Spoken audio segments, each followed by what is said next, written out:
Welcome to the Windows Computer and Technology channel, and here we are. We are the second Tuesday of the month of March 2022. And what does that mean?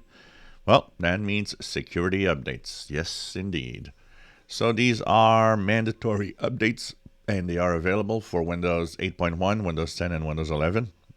Here is Windows 10. So for Windows 10 users that are on the 20H2, 21H1, and 21H2 versions, you are getting a cumulative update.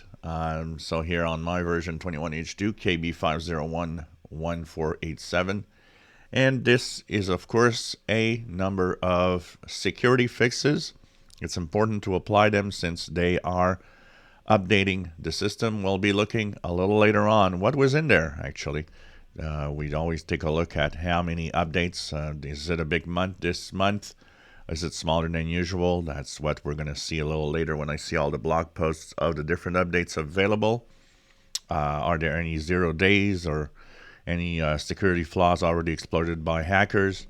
So that's coming up a little later today when we're going to take a look at what is in there. So check it out. Go to Windows Updates. If you want to apply them immediately, they will, of course, apply automatically on your system, as Windows does it automatically if you don't do anything.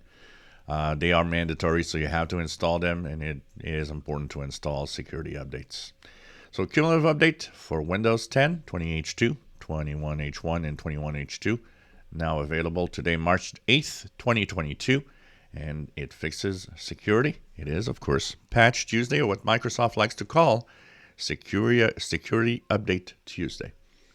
If you enjoy my videos, please subscribe, give us thumbs up. Thank you for watching our videos.